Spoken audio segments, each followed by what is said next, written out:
I'm with Shmuel Bowman from Operation Lifeshield. Now, Shmuel, what is Operation Lifeshield? Such a great question because we've actually gone through some evolution. This is actually our 20th year. Wow. We started in 2006 and as a response to the Second Lebanon War that was taking place in northern Israel, and where Hezbollah had, for a period of 1 month, had really wreaked havoc. At the time, we were talking about, I know it's laughable today, but we were talking about approximately 100 rockets a day. And I mean, that was terrible, but we're in a very different situation these days, aren't we?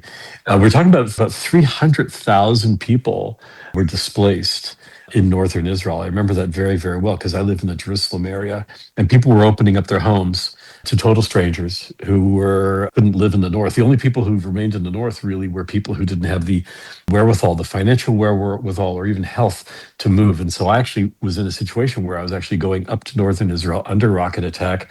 My late father was with me on one of those trips. I remember we had a really great time, and all the cars were kind of coming the other direction. They were all heading south, and we were heading north along army vehicles, and we were delivering humanitarian supplies, food, medicine, that sort of thing. I remember a conversation happened between just regular citizens. I mean, we're talking about regular people having a chat with the Army, Home Front Command, it was called Civil Defense, and saying, how can we help? What a concept, eh? How can we help? How can we get involved?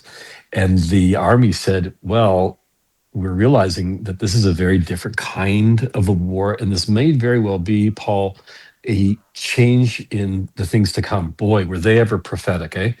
And the fact is they said, no more are people going to be moving into bomb shelters for long periods of time, but people need to continue with their lives. They need to go to work. They need to go to the gym. I don't know. They need to take their kids to school. We're going to need something which doesn't exist right now, shelters that are accessible, that you can go into for a short period of time, 10 minutes, 20 minutes, simple places. And then when the danger's over, go back to your normal life, or as we say, live as normal as possible in an abnormal situation. And thus was born Operation Life Shield. And the reason I say there's been an evolution, Paul, is because we now actually go by the name Life Shield. We've dropped the name Operation because, right, as you'll agree, the word operation denotes a certain time bound, short term burst of activity. 19 and a half years later, we're past the part of it being a short term burst. We are here for the long haul. And we have seen over the past 19 and a half, going on 20 years, we've seen how living in a very dangerous neighborhood is just something we need to get used to. And living with bomb shelters is just a part of daily life. And Life Shield today, 20 years on, or 19 and a half years on, has become part of the fabric of Israeli life. I mean, that's just parents are choosing the kindergartens they're sending their children to based on whether or not there are adequate bomb shelters there. Paul, we're literally at the table. We sit at the table with the security chiefs, with the leaders of communities, and develop strategically plans for how to keep their communities safe and how to really step in the gap where the government either can't or won't be involved. And that's where we are today. Today, Life Shield is not just about shelters. We're also about other security projects as well. Anything that has to do with keeping people, civilians, safe, and I would even say comforted. So you're coming up to your 20 years. Are you going to be doing anything special for the 20 years, special appeals for the 20 years? And are you really, really busy now up to that 20th year? Oh, yeah. To answer your last question first, we've never been busier. We've actually been, as you can probably imagine, things really took an uptick after October 7th, 2023. And we've been nonstop since then. Obviously, with the current campaign with Iran, that has obviously intensified our work as well, as people understand that you simply can't function without having a proper shelter close by. So we've been even busier. But since October 7th, 2023, Look, that was a real wake up call for Israel. As a friend of mine, a security chief in southern Israel, said, on October the 7th, right, we forgot to treat our enemies like our enemies, right? So it was a wake up call. We were living very much in this never land that maybe if we could just keep the Gazans, happy with good salaries, good jobs, access to work in Israel, turning a blind eye to the tons and tons and tons of cement and concrete materials that were being flooded into Gaza. I mean, I would stand there at the border on the Gaza-Israeli border in awe as, no exaggeration, dozens and dozens of truckloads of cement are just pouring into Gaza from Israel. This is leading prior to October 7th, and thinking, by this point in time, you should see skyscrapers. You should see, auditoriums and what do you call them? Sports arenas, you know what I'm saying? And of course, that's true, but it was all happening under the ground, You right? were looking up and you So, should have been looking down. right. So we were all turning like a blind eye to all this, and October 7th was a real wake up call. And ever since then, we've just been nonstop. As far as getting ready for our 20th anniversary, yeah, we've got some cool things going on. We've got some really good merch happening. We've got our creative director who's really on top of that. She's working with a team for all sorts of merchandise and things like that, which will just kind of move our brand even more forward. Celebrating, it's very funny. I'll tell you something. It always strikes me as funny. People always say, "Oh, it's really too bad that there are bomb shelters." But I understand what they're saying. What they're really saying is, it's too bad we're living in a situation where people need to, right, go to bomb shelters. I understand what's behind that simple comment, where it's too bad that there has to be bomb shelters. But my response is, thank God there are bomb shelters. Thank God we have that. I got a request today from somebody in Dubai, in the Emirates, because there are no bomb shelters in the Emirates, and they're getting pounded by Iran, and they have literally nowhere to go. Okay, you see entire floors of buildings in Dubai being totally wiped away. I mean, there's nothing. No one built it like. As a matter of fact, I think they're building it out of sand over there because it just looks really devastating. And so we actually got a request from someone in Dubai. We're not able to fulfill that because our mandate is to provide shelters here in Israel. But I thought that was telling. Thank God there are shelters here. Thank God that there are people around the world, okay? Communities, Jewish communities, Christian communities, people who understand that our prayers have hands and feet and want to be able to do something tangible, and I'll even use the pun concrete, in order to literally do something to help, not just sit by and watch the news and feel horrible about the reporting and the bashing against Israel and feeling bad for what's going on, but actually saying we want to be partners in protecting lives in Israel. And in a sense, that's been our role. So I say thank God for the shelters, thank God for the people who have been stakeholders with us in protecting and saving lives. Do all Israelis have bomb shelters? No. As a matter of fact, the report from the comptroller of Israel came out a month ago and said that a third of the country, that's approximately 3.2 million Israelis, do not have access to bomb shelters. And that's an important word, the word access, because what that means is not only do they not have a personal bomb shelter in their house, as I do here or at my office, where we have a shelter for the office complex, it means they can't even get to a public shelter in the amount of time necessary. Okay. So that's 3.2 million Israelis. Okay. Right across the board. It's a third of the country don't have access. So, we've been trying our part. Lifeshield over the last 20 years has placed over 1,000 shelters. That's a lot of, if you think about it, those are 1,000 shelters that are used by many people. Some of these shelters, by the way, when I'm saying 1,000 shelters, it could be real small little shelters that are enough for, say, a few homes, right? Let's say about 15, people get together into a small shelter. The more likely they're shelters of the size that you can get about 30 people into. That's generally the case of the above ground accessible shelters. But let's not forget, we've renovated hundreds of underground bomb shelters that can hold between 1 to 200 people each shelter. So now when we talk about, right, 1,000, now we're beginning to understand that that has an impact on tens of thousands of people over time and time and time again. So we've done our part. Jerusalem Post, in an op-ed by Sherwin Pomerantz just last week, pointed out that Lifeshield is the lead NGO providing shelters, and it was the lead non-government organization providing shelters in Israel. So we're both honored and humbled by that role. There's a lot more to do. There's a lot more to do. We hear about all the people that have shelters. We're hearing about elderly people who can't make it to the shelter on time. I just got a request recently from a friend of someone. He was born with polio, and so he walks with assistance. They don't have a shelter in their home. They can't get to their neighbor's shelter in time.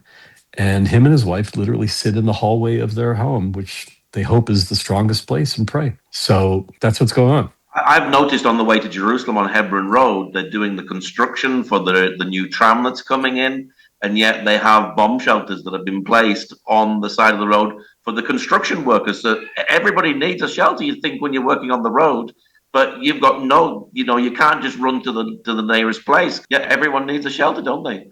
Everyone needs a shelter. What we have found is that, look, we've had a really good success rate when it came to the rockets, right? Especially coming from Hamas in Gaza and Hezbollah coming from Lebanon. We found that the Iron Dome, for example, right, which is the anti-missile interceptor, worked beautifully. It had a good 85% success rate. Excellent. The only problem is, what do you do about the other eight? What do you do about the other 15%? I don't know about you, but Paul, if I got onto an airplane and the pilot said, "Welcome aboard," the airplane, just want to let you know, we have about an 85% chance of landing safely and a 15% chance of exploding in a fireball. I'm taking the boat.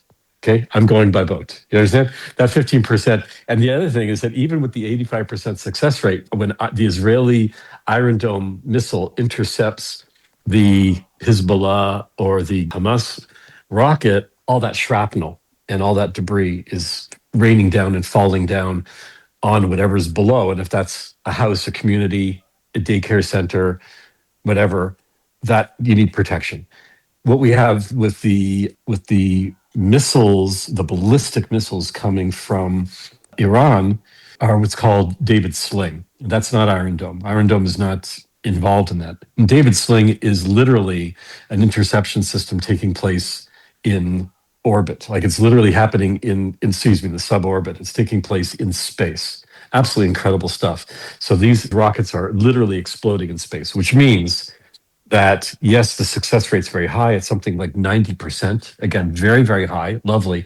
But you've got you've probably seen the pictures. You've got pieces of that ballistic missile the size of a car. It looks like a silo from a farm, literally dropping out of outer space directly onto whatever's below it. So even with the success rate, we have to keep in mind that all that shrapnel, all that's happening. And now Iran has been doing something which is really, really very, very evil.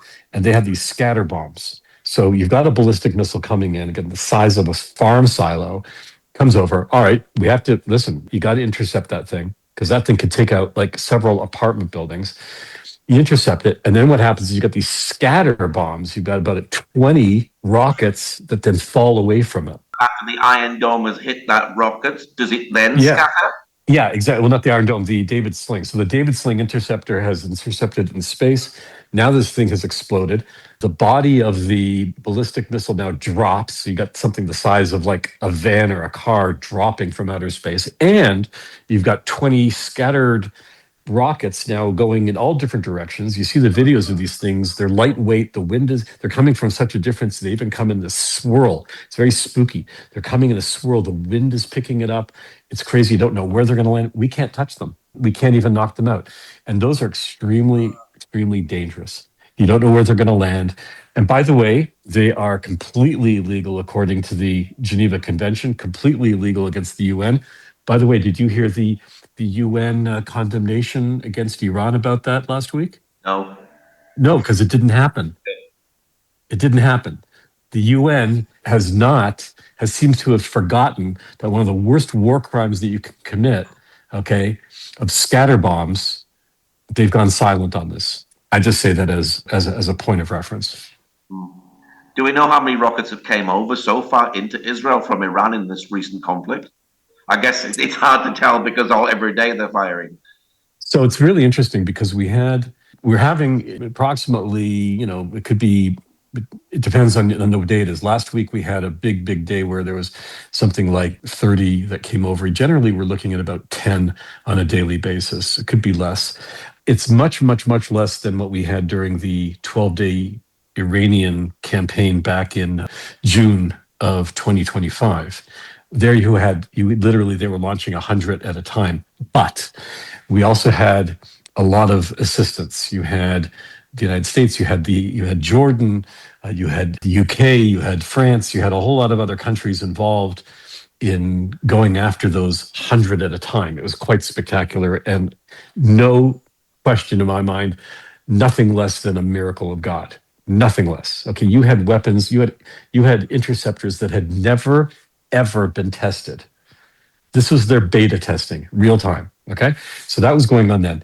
Now, what we're seeing, and it may be a factor of the depleted resources and firepower of Iran, you now have much less because I think they also realize, hey, it's no big deal.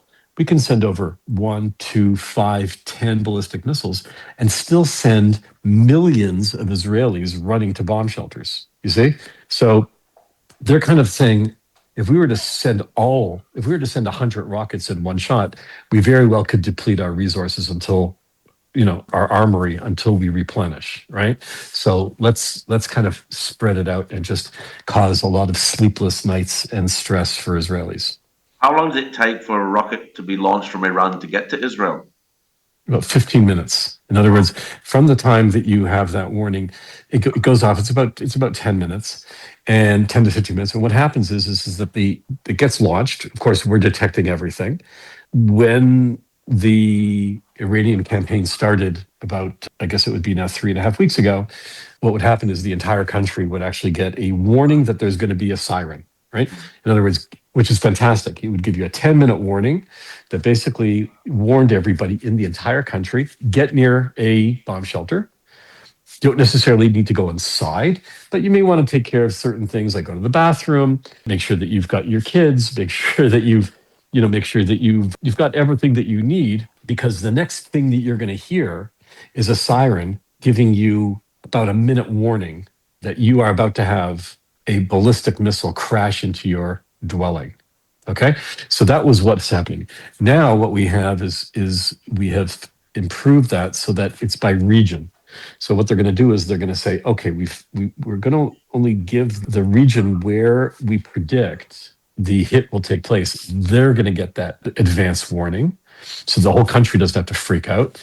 And then you can now get ready. And then chances are that if you've got that pre-warning, chances are you're going to get the real siren. I mean, it's a pretty good chance. But the window of time has now changed. So instead of it being, say, 10 minutes, you now have about 5 minutes to get ready. So there's been pros and cons about that, but generally it's a really amazing thing if you think about it. Amazing. You actually get a warning before the actual siren. This is a new innovation. Now, if a rocket is intercepted over Tel Aviv, can you hear the boom in places like Jerusalem in other parts of the country? Oh yeah, definitely. As a matter of fact, you're hearing booms all the time. Yeah. I Because we live in hear the booms here in Bethlehem. I'm just wondering, maybe there isn't a rocket over us in Bethlehem, but there may be something in Tel Aviv, and we're hearing the sky is Oh yeah, absolutely, rumbling. absolutely. Yeah. No, you're absolutely right. And depending on where you are and how sound and what we're discovering, what we see is that what's called the hedef, which is the shock wave of these ballistic missiles is quite huge. So you're going to feel it. I know, for example, that there was the Iranians hit the old city of Jerusalem last week, right? For I think the third time, and they hit the old city of Jerusalem.